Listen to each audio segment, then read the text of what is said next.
All right, let's jump right in. For years, there was one really simple, almost foolproof strategy that dominated the market just by the Magnificent Seven. You know the names: Apple, Microsoft, Google, Amazon, Nvidia, Meta, and Tesla.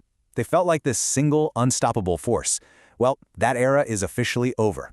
Today, we're going to dig into why that whole unified story is fracturing, and more importantly, what it actually means for every single one of us. This quote right here, it just cuts straight to the brutal new reality.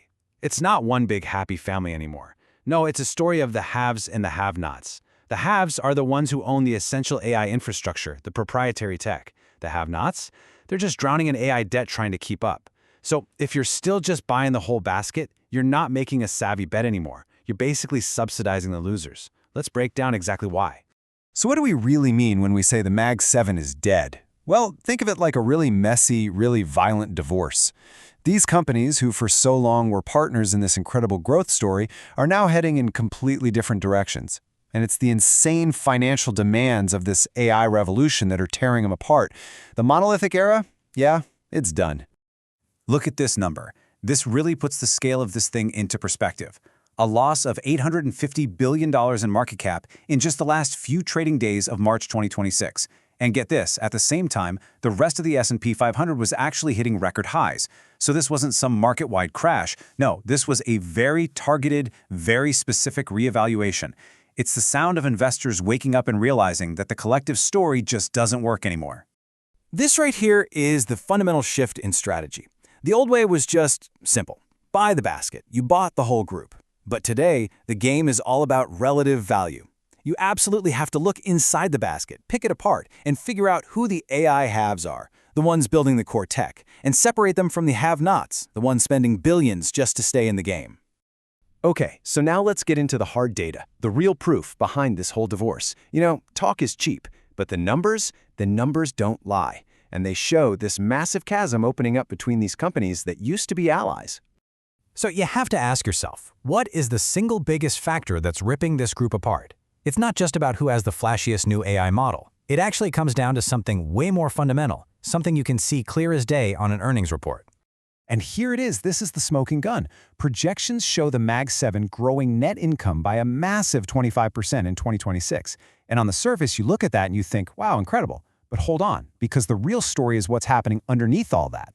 In stark contrast, the rest of the S&P 500 is projected to grow by 11%. So yeah, this huge gap is driving the headlines, but it's also hiding an even more important truth about the dynamics within the Mag 7 itself. Now, when we dive a little deeper, you start to see the nuance.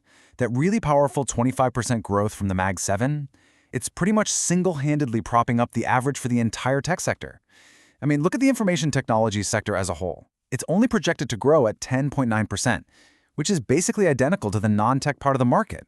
This tells you that a tiny number of hyper-performers are masking some serious weakness everywhere else, especially in legacy software. And what this all comes down to is a concept called operating leverage. It's simple, really. For the AI enablers, the ones selling the picks and shovels of the AI gold rush, their revenue can just explode with relatively low costs. But for the AI spenders, oh man, it is a capital-intensive arms race. They have to shovel billions and billions into infrastructure just to generate that next dollar of AI-related revenue. So that brings us to our first archetype in this new economy, the enablers. These are the companies that own the essential infrastructure. They aren't just participating in the AI gold rush. No, they're the ones getting filthy rich, selling the picks, the shovels, and frankly, the maps to every single miner out there. This slide just lays it out perfectly. You've got two new classes of tech giants. On one side, you have an enabler, like Nvidia.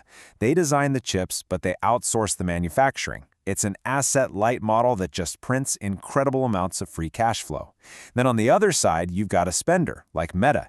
They are buying those picks and shovels by the truckload, and that leads to these hugely capital-intensive operations and, you guessed it, compressing margins. Let's just zoom in on NVIDIA for a second, because they are the undisputed king of the enablers. I mean, we are talking about a company that touched a $5 trillion market cap, with revenues just soaring 65% year over year. But the real genius of their model isn't just the hardware, it's their CUDA software platform. It's basically the programming language for their GPUs, and it creates this incredibly deep and powerful compute mode that just locks developers into their ecosystem. It's so hard for customers to switch, which secures demand for decades. And since they don't own the factories, they turn a massive chunk of that revenue directly into free cash flow. It's beautiful.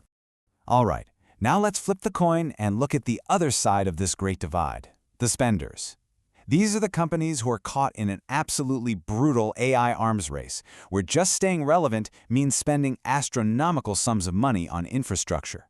And that's leading to this brand new phenomenon we're calling AI debt.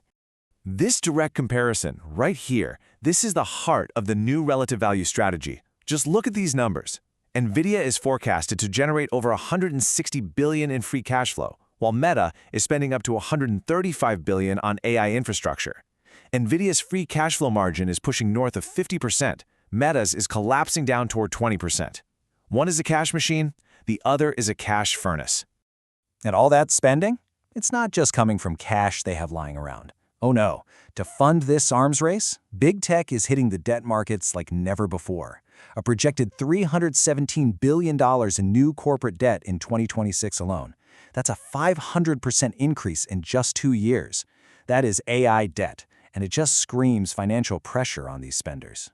And this breakdown just makes the divorce crystal clear. You've got your clear enabler in NVIDIA and a strategic cash generator in Apple. But then look at the rest. Alphabet, Amazon, Meta, Microsoft, they're all classified as spenders, with their free cash flow getting squeezed by these insane infrastructure costs. And then there's Tesla, which is kind of off on its own as an optionality play, basically a high-risk bet on future autonomy. This is not a monolith anymore, not even close. Now, this whole split, this bifurcation, it's not just affecting the Magnificent Seven. It's sending shockwaves through the entire tech world, and it's leading to something some people are calling the SaaSpocalypse.